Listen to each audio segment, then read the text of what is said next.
Saudações, buscadores, aqui é o Thiago Sanz e esse é mais um Estudando, o vlog onde a gente analisa juntos os episódios que foram ao ar no YouTube. Hoje vamos falar do episódio 53, Paralisia do Sono e os Alienígenas. Se você não viu, o episódio está aqui no card na descrição, confere lá primeiro e depois volta para cá, beleza? Então, né? Quando a gente avalia esses episódios, que são muito duais, né? Que mexem com a dualidade humana, com a percepção de bem e mal, né? Do julgamento humano, a gente percebe que os espaciais, eles ainda, né, principalmente os diretores do projeto, né, eles ainda estão transmitindo muitos valores para nós ressignificarmos com relação à dualidade. E eu receio que isso seja assim por muitos anos ainda. Porque esse é um processo que está muito enraizado, inclusive na nossa filosofia, que precisa de muito tempo, de muitas gerações para ser tirado da cabeça da gente. Então, quando rola um episódio desse e a gente começa a trabalhar na divulgação dele, logo nos primeiros minutos a gente percebe que eles incomodam, porque são visões que vão contrariamente ao status quo do que nós aprendemos esotericamente. Então, uma coisa importante de ser dita sobre isso tudo é que nós, enquanto humanos, agora, nós estamos trabalhando muito profundamente a nossa individualidade, certo? Então, nós estamos muito profundamente criando espaços do que é você e do que é o próximo. Então, essa criação de espaços que a gente dá, né, são mentais, né, não são só físicos, né, de não me toque, né, não, é mental, é aquilo que passa a te incomodar, que você tolera. Tudo esses espaços que a gente cria de campos individuais são coisas muito profundas que nós fazemos o tempo todo. E consequentemente, nós temos a sensação de que as coisas que nós possuímos são nossas, porque nós estamos trabalhando a individualidade. E nós não gostamos que roubem nossas coisas, né? Mexe um pouquinho com a gente, certo? Então, o processo de você ter uma energia roubada ou de uma aparente abdução que você aparentemente não autorizou, né, geram estranhezas no humano, certo? E estes processos, quando nós olhamos pela ótica humana, de fato poderíamos considerá-los negativos, certo? Uma vampirização, uma abdução, né?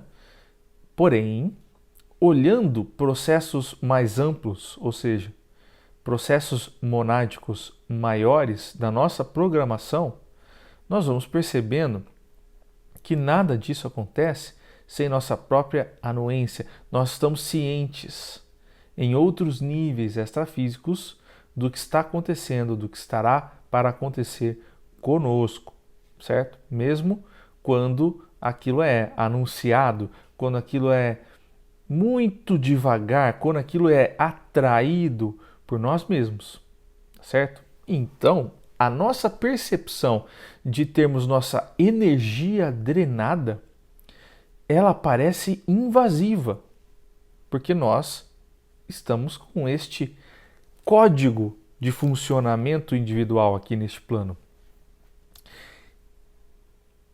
Veja, o que o Agathe fala ali, e o que é importante que a gente perceba, eu vi muitos comentários do tipo assim, olha, se esses caras estão ajudando a gente, por que eles são feios?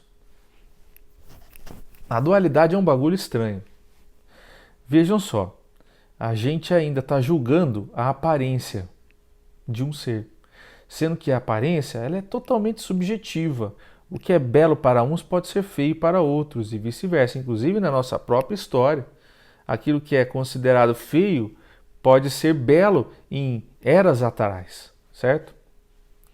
Então, eu estou lembrando inclusive padrões de beleza. Os padrões de beleza que para nós hoje são feios em termos sociais, é, na era grega, por exemplo, na era do bronze, aquilo era normal, bonito, certo? São padrões diferentes. Então,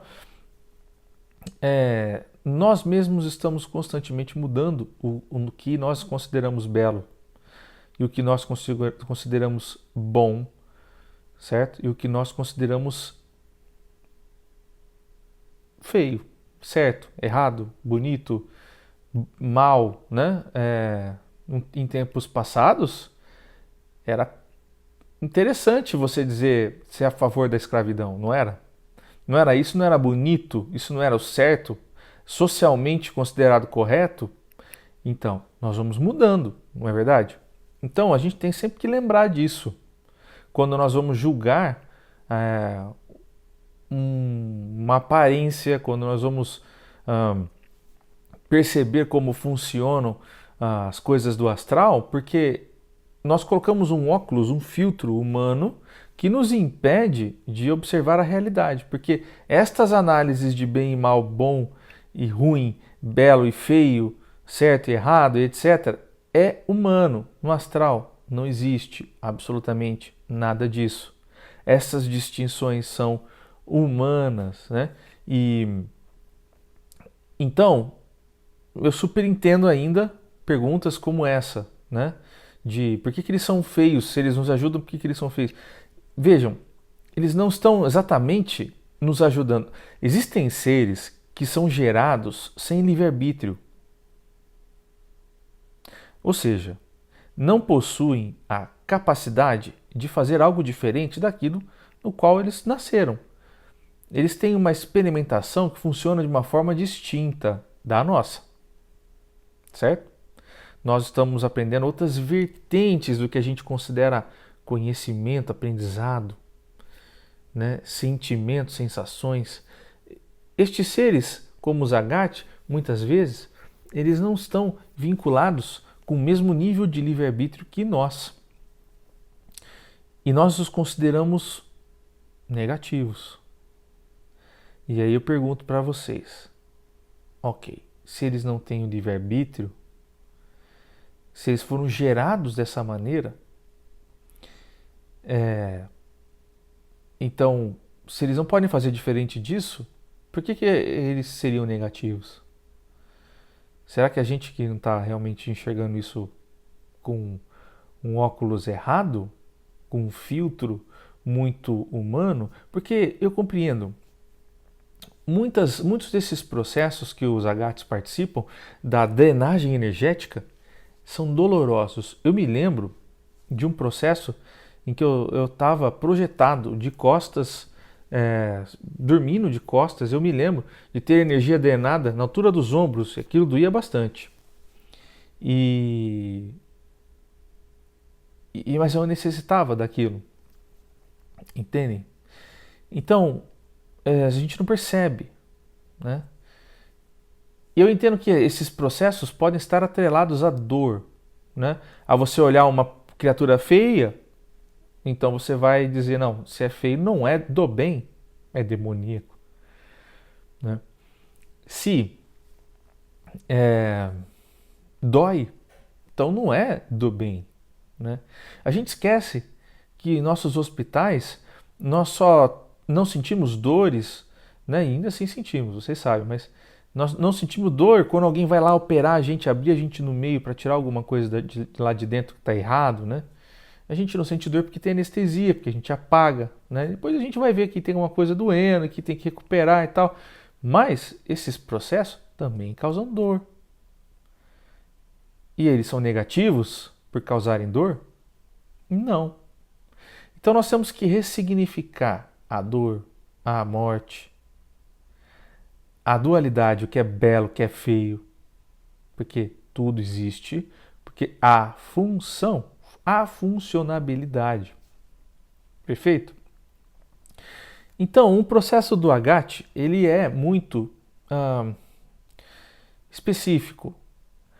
Nós vivemos de um jeito do qual nós não estamos preparados, com aparatos ou acostumados a entender a energia que nós geramos através dos nossos chakras. Isso faz com que nós criemos processos mentais, hábitos e tudo aquilo que nós manifestamos na vida gera uma repercussão astral, e a gente pode dizer até astrofísica, que também é físico. Então, vejam só, quando nós temos uma visão fixa nociva, né, que é aquilo que os arcturianos sempre falam para a gente não ter, né, para a gente conversar com nós mesmos e mudar estas ideias fixas na cabeça, né, quando nós temos elas, nós estamos obstruindo nossos chakras. E os chakras, eles funcionam, como o Agate bem disse, eles têm que ser como uma cachoeira, eles têm que fluir. Porém, por conta dos nossos hábitos diários, às vezes eles engasgam. E aí, entope. E como é que funciona isso? É tão errado. Eu tenho que desobstruir os meus chakras. Não, vejam só. A nossa encarnação é feita para que isso aconteça. Então, nós estaremos desequilibrando para aprender. Então, nós vamos estar sempre numa luta constante entre equilibrar e desequilibrar. Nós não devemos demonizar este processo, nós devemos compreendê-lo, nós devemos entender que nós estaremos sofrendo interferências externas que irão drenar nossas energias porque nós não estamos usando-as adequadamente. E nós não sabemos disso. Então as vampirizações, e quando eu falo vampirizações, eu incluo as vampirizações sexuais, que não foram exatamente abordadas nessas vampirizações do Agate, certo? Nós estamos falando de vampirizações distintas, mas servem, como Sara disse. Sara de Capela nos disse, toda vampirização é um expurgo. Por quê? Por isso, mesmo que elas sejam de cunho sexual, elas só acontecem porque a abundância de uma energia não gasta, não desenvolvida, parada, obstruída, que necessita fluir. Então, aquilo precisa ser limpo. E estes seres existem, muitas vezes, para fazer as limpezas sem livre-arbítrio de não fazê-las. Compreendem? Então, nós vamos julgar a existência? Eles são parasitas, mas nós temos uma série de parasitas que nos auxiliam. E nós poderíamos ser, do mesmo modo, parasitas da Terra? Então, quando nós começamos a pensar nisso, nós vemos que essa simbiose dos reinos, né, da vida, das manifestações de vida, elas estão cheias de processos assim. E nós estamos alimentando-os, porque os Agate fazem este processo de vampirização para subsistência. Eles existem por um motivo. Nada existe ao acaso no universo. Então, é para gerar um equilíbrio, para melhorar nossa qualidade de manifestação. Então, eles são importantes. Ah, Tiago, mas então vocês estão romantizando o processo? Não, vejam bem. As coisas precisam ser ditas. É muito comum nós queremos afastar os obsessores dos processos, porque eles são obsessores, e obsessores têm que ser queimados no sol central. Não é assim que funciona. Então, nós tratamos com muita negatividade aquilo que nos é negativo. Nós não precisamos tratar com negatividade as percepções que nós temos das coisas. Nós precisamos entender o porquê do processo. E é disso que se trata essa sessão. Ela aparece no momento que nós temos que refletir mais sobre uma reforma íntima, porque se acontecem estes eventos de vampirização, é porque eu estou precisando passar por eles. E ora, se eu estou precisando passar por eles, eu não devo transferir esta culpa para uma entidade. Eu tenho que compreender o porquê. Certo? Então, é disso que se trata. E muitos não vão entender mesmo, porque não estão prontos para aceitar a dualidade deste processo. Mas um dia, quem sabe, se estiver na programação deles, eles terão a possibilidade de compreender que, mesmo que doa, mesmo que machuque, mesmo que seja incômodo, que sejam feios, eles ainda estão fazendo um auxílio para nós. Pergunte a eles se eles sabem que fazem os auxílios. Você provavelmente ouvirá um sonoro: eu estou só me alimentando. Mas eles estão ajudando. E os Agat entendem isso. Existem raças menos providas de livre-arbítrio que não entenderiam isso.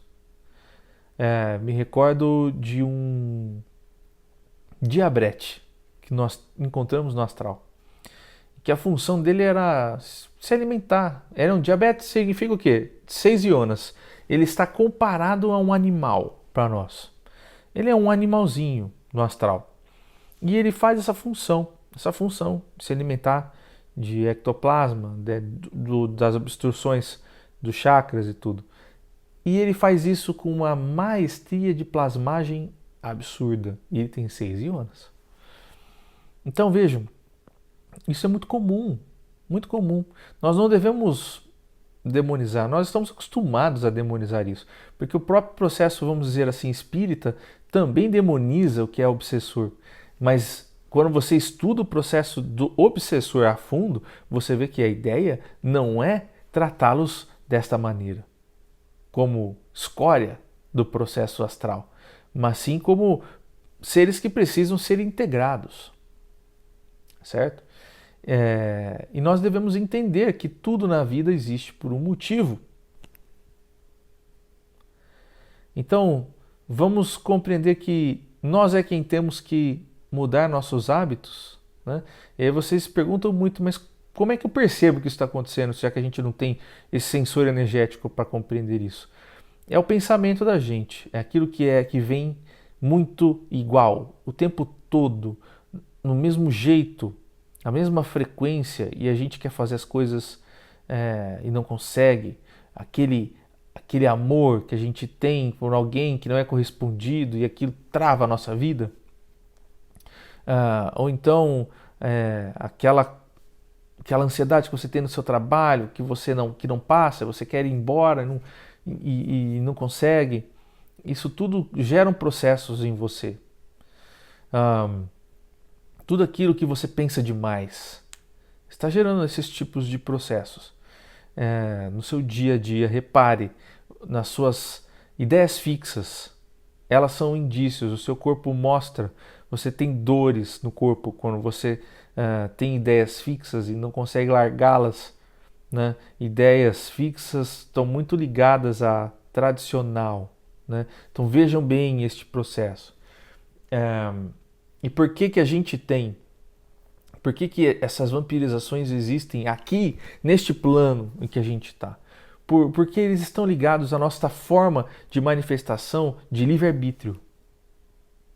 Para que a gente possa postergar algo e fazer outro. Quando eu falo postergar algo, eu entendo até como procrastinação. Se a gente pode atrasar algum processo, pode deixar isso para depois, então nós vamos ter naturalmente processos de travamento energético. Porque quando você tem uma condição de consciência do que você tem que fazer mais pronta, você faz aquilo na hora, você não vai esperar, né? Então você não vai ter problemas. Nós temos problemas para manifestar aquilo que a gente precisa, certo? Então isso é algo inerente a este plano. É como nós funcionamos. Para nós funcionarmos como a gente da forma como a gente precisa, do que a gente precisa fazer, aprender, para auto-experimentar, nós precisamos de seres que façam este trabalho astral. certo? Então vamos mudar a visão do que é vampirização. Vamos passar a entender isso como eu deixei algumas energias aí paradas, não fluí muito bem, não tratei meu corpo como ele merece. É melhor, mas não se julguem caso isso aconteça, porque faz parte e é por isso que estamos aqui sem lembrança das coisas, tá certo? Tá tudo certo, beleza? Não se julguem por passar por um processo desse, faz parte. Apenas agradeça, tá certo? Então fiquem bem e até semana que vem. Não esqueçam de dar uma conferida lá no nosso Catarse e doe se puder, tá bom? Muito obrigado. Fui, povo. Até semana que vem.